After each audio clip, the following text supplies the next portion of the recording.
supported by factual data, ethical reasoning, and real-life examples, to prove that giving their representative stance made individuals elucidate how environment areas does not practice. What we will agree with poverty and homelessness are urgent issues, simply handing out money does not solve them.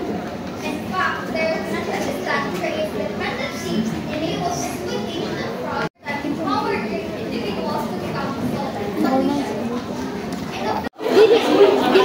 Pwede na. Question from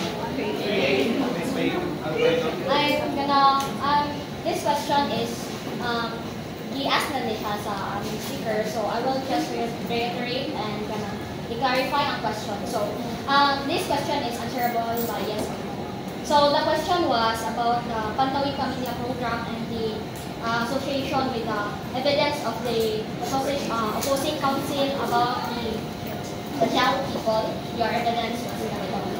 So their question was, is Bajau people appeal ba siya sa court? Yes or no? Then if no, sure mo nga no, sure mo nga appeal siya or hindi? Yes or no? No. Then that implies that your evidence is not accepted. Kay ngon man mo no. That's from your end.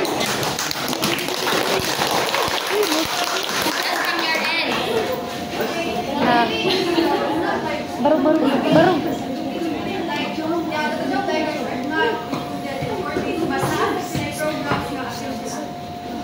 But the main point is that you include the Bajau people in your evidences, which is to support your claim that the argument is all about the Bajau people seeking for help.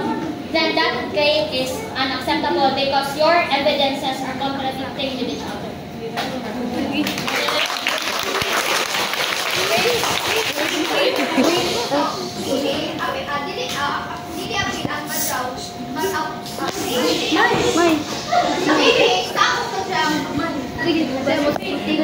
So clarification na sige nga ni Miley no, as I am living there with Bajau people, Dool, Manila. Kanana sila, apil sila, but gilahi sila for the sake of kanang arrange. Kaya if itapos sila, you know the behavior sa Bajau sa moto. So what I was saying is, I want to clarify, daningan man inyong speakers na it's a no. So you are not exactly sure of your evidences. Then That's why I said a clarification, no? Then it's not your speakers. Then it came out to be your argument. So your evidence was false. Your evidence was false and it cannot be accepted on the long run because ang iyang evidence na gihatag is that one. Then she didn't correct, you corrected her. So ang ako lang ani is Okay na to. Muting ba? So, this is based on the argument that you mentioned in your earlier. So, do you have any supporting cases or real-life studies to support your claim that how are we so sure that the funds will be used in a bad way? Eh, dili siya kanina. Ingat na siya kanina nga. Nato siya question kanina earlier na ay siya nga, nato nga. How are we so sure na i-use kanang funds in a bad way? Kautong di-counter bital nila sa ilang discussion kanina. Ay!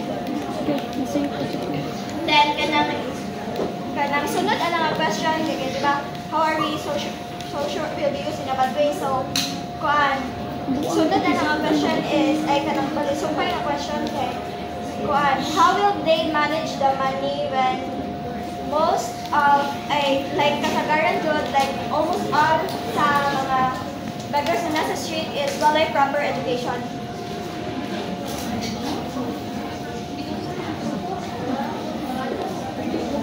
Hungry or homeless. It's not a choice between direct assistance and local insurance, which is fair and should do both. These people will maybe they become available. The TC Walk on the Streets discourages long-term solutions and even funds of health activities in some cases. We have exposed the dark reality of community exploiting children and homeless, to turning public generosity into a business of human suffering. And we have shown that there are far better alternatives, like structured government programs, community shelters, and citizen trainings that provide real lasting change. Technically, we must promote equality according to Economic through respect for human dignity and helping people become independent, not giving them really on external aid. Our bullet point says that giving cash is a survival strategy, but isn't really helping increase people's confidence in strategy. Alright, so if we truly want to help, we should real solutions that make lasting change, not just quick fixes. We should help people stand on their own, not just survive for a while. So, I leave with this. Real change comes from empowering individuals with opportunities, not just economic needs. As the saying goes, give a man a fish, and he is ready. Teach a man to fish. Is because of the circumstances, right? So, if you will choose ba nga kanang you will stay in that circumstances, like mo stay as poverty, you don't have the kanang dili ka mo choose nga i-uplift ang imong status.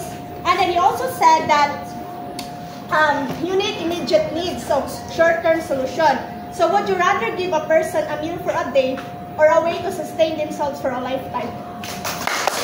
That's why we said that since we've said that poverty is circumstances. That's why it should be direct financial assistance should be provided because it is a first step to help them get out of that poverty. And then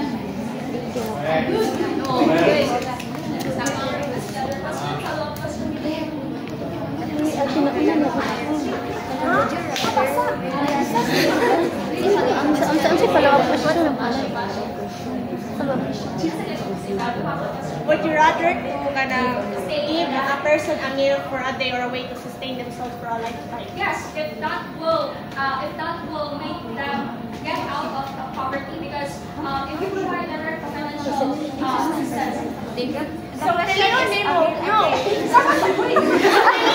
So, pilihan nimo. no, it's through direct financial assistance if they need, because people on the streets, they have varied needs. We don't know if they need food, if they need other forms of fun. So we provide them with financial assistance in order for them to cater or to decide for what they truly need. We give them the opportunity to decide for what they truly need. So, would you rather to choose na mabusog sila today, the next week dili na because of their rigid responsibilities? Financial assistance, so resetting rights, buta nga ito, makuha siya. This week, mahulot man siya. Then how about next week? You're not...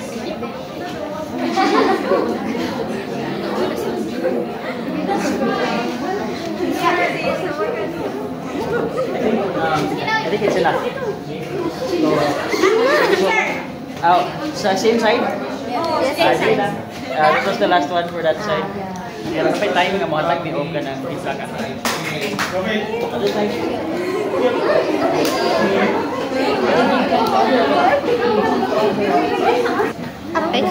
Sorry. So, Mala, to answer her question. So, your question was ironic to each other. Kay ganahan ka nga, the long-term relief is good, which is proven. Kanya wala siya question. Yes, ang question is should direct financial aid be given to those who need?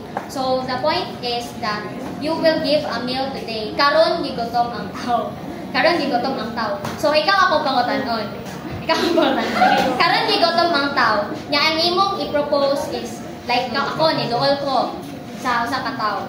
Mangayo ko o something, mangayo ko. Then, if ever nga, mangayo ko kay kanang na ako yung kinahanglan sa amuha. Then, if ever like, sa kuan lang ha, like practically speaking, different, like sa ilan nang dikuan, practically speaking, lahi-lahi og needs ang usa ka tawo. Then, if it's too personal, you won't like disclose the information to the one you're seeking help for. Like, mangayo ko kay nakulong ako mama kay nakuan niya ang bata, maapil ang bata nga gikuanan. Diba? They were seeking help to address their needs. Then they were disclosing their information nga nakulong ilang mama tungkol sa inana kay basig maapil sa inyo nga kuan niya. Then that's one of the considerations when you are So, if begging or giving out money truly helps, why do we see the same people begging year after year. And sa imo bitong giingon ng mga kanang katong about livelihood katong nababais na ko lang. That's why natin mga DSWD programs nga instead mo ato programs instead bitaw hatag sa kwarta no.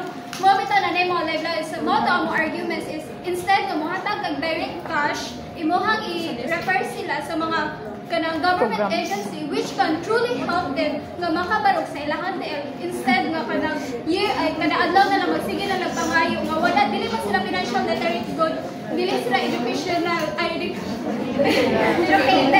so mo na imo sila i-refer sa mga government agencies nga makatabang din sa ila Which is, ilan ang giribat ganina na naay process na siya.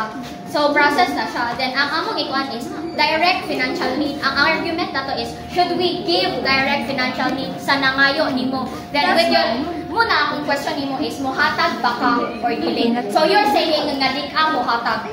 Kay nangayo siya nimo, di ka muhatag, kay you promote long-term solution, not the direct solution, which is what this house believes.